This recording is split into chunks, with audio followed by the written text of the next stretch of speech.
Right, protesters have set fire to a municipal building in Swellendam in the Western Cape.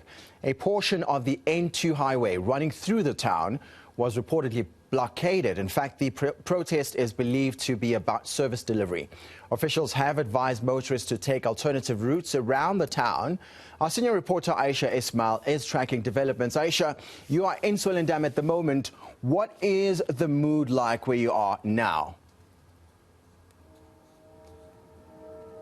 Well, it's hard to believe that the demonstration took place this morning, and if one looks at the extent of the destruction, at the moment it is very, very quiet. The town is peaceful. I went to the municipal office earlier today and had a look at it, and it was actually shocking to see how much damage had been caused. Computers had been destroyed. In fact, I was told that some of the computers were actually ripped out of offices and brought outside and set alight.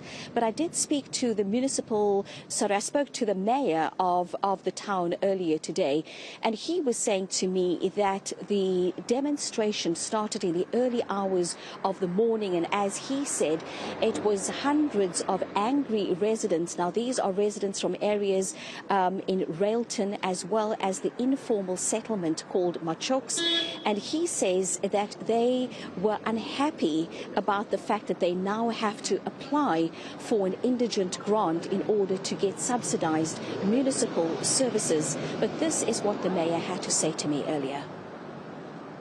There was some angry citizens from the informal settlement that came here and marched through town and set the municipal buildings alight. It was about, I think it's probably between 8 and 9 o'clock, I can't be sure, but I think that is when the fire started. The information I have is that we changed the council policy, the indigent policy, that makes sure that everybody that qualify for indigent must apply. The informal settlement before that were excluded. They were automatically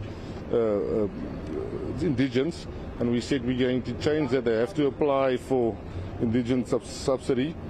They don't get services in the house apart from the electricity, the people who have electricity meters, so they have to apply. They didn't, and now if you're not qualified subsidy, you don't get your 50 kilowatt hour units a month for free. So there was a meeting on Saturday that the municipal manager attended with a councillor and a member of the provincial parliament. And that's what they said. They were unhappy about why we took their units away, and the electricity rates are too high. And if we don't give them back their 50 units, they're going to. We will see what's going to happen. Ayesha, one would imagine that business has also been affected. Tell us how much. Well, as you can see, the roads here in the town is very quiet, very peaceful. The shops have closed, but right here you can see the trail of destruction. A number of shops have been vandalized and looted, and I'm going to try and go into one of these stores here, Cell City, because I'm told that the protesters came into the shop and just started taking things and causing a lot of mayhem and destruction.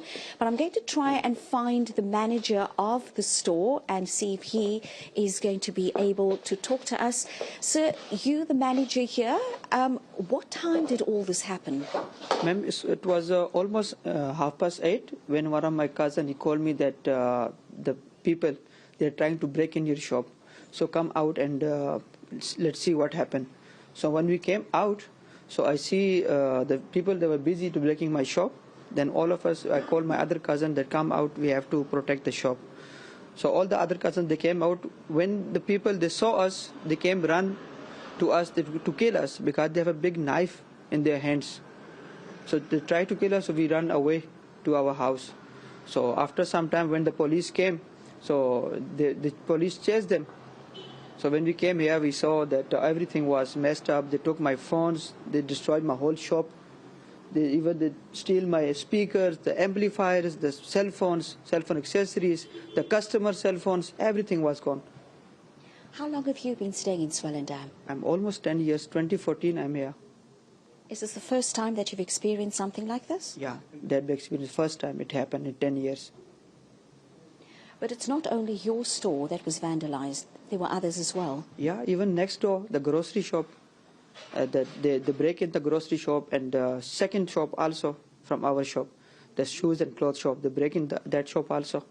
There's still a lot of stuff from that shop. Thank you so much for your time. William, I'm also told that about 72 people have been arrested and they're due to appear in court tomorrow. But we're going to try and speak to some of the residents in Railton and Machoks a little bit later today. It's quite a distance from where we are, but we want to go and hear their side of the story as well. Ayesha Ismail, thank you so much for your time this morning out in Swellendam. We are going to touch base with her much later in the day.